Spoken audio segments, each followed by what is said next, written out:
Tulfo Erwin, Tulfo Rafi, Villanueva, Villar Camille, Villar Mark Zubiri, Senate President Cayetano Alan. With 12 senators present, the chair declares a quorum.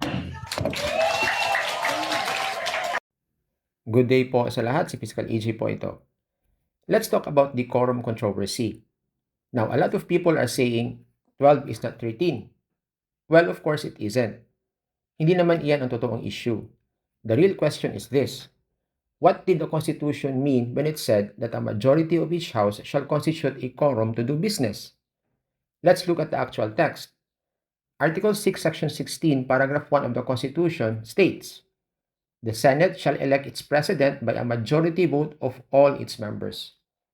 On the other hand, Article 6, Section 16, Paragraph 2 of the Constitution states, "A majority of each house shall constitute a quorum to do business." Now, notice something. When the Constitution talks about electing a Senate president, it specifically says all its members. In other words, alam ng Konstitusyon kung paano sabihin na kailangan bilangin ang buong membership kapag yun ang gusto nitong requirement. But when it talks about quorum, iba na po ang wording.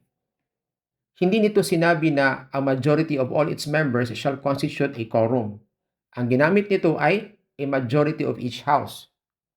That difference may be important because if the framers intended a quorum to always be based on all 24 Senate seats, regardless of circumstances, they could have simply used the same phrase, all its members. But they didn't.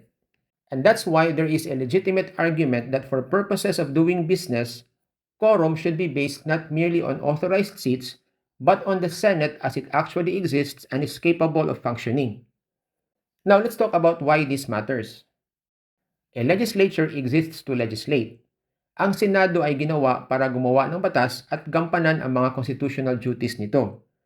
Constitutional provisions should be interpreted in a way that allows institutions to function, not in a way that paralyzes them.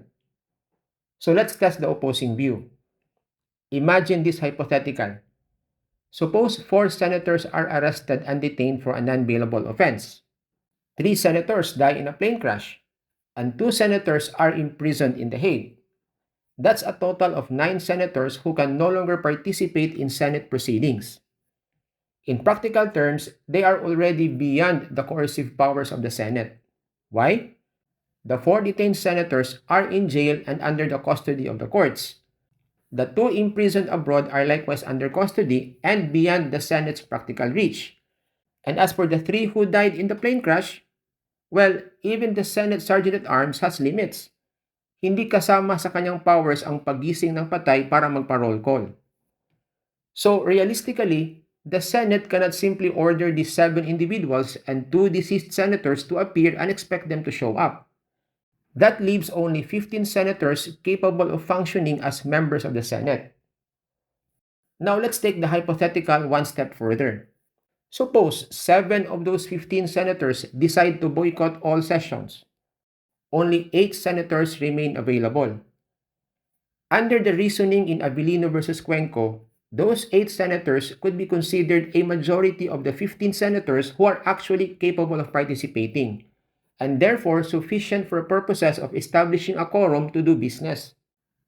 But what happens if we insist that quorum must always be based on all 24 Senate seats? Simple. The Senate can never reach 13. The Senate can never conduct business. The Senate can never function. In effect, a small group could permanently shut down an entire constitutional institution. Mukhang hindi naman iyon ang layunin ng konstitusyon. After all, the purpose of a quorum requirement is to ensure sufficient representation while still allowing the Senate to function. And that is precisely why the justices in Avellino versus Cuenco argued that quorum may be computed based on those members who are actually capable of participating and who remain within the effective reach and coercive power of the institution. Now, whether that interpretation is ultimately correct is for the Supreme Court later on in a new case, perhaps, to decide. So yan lang po ang nais kong ibahagi today and see you in my next video. Maraming salamat po.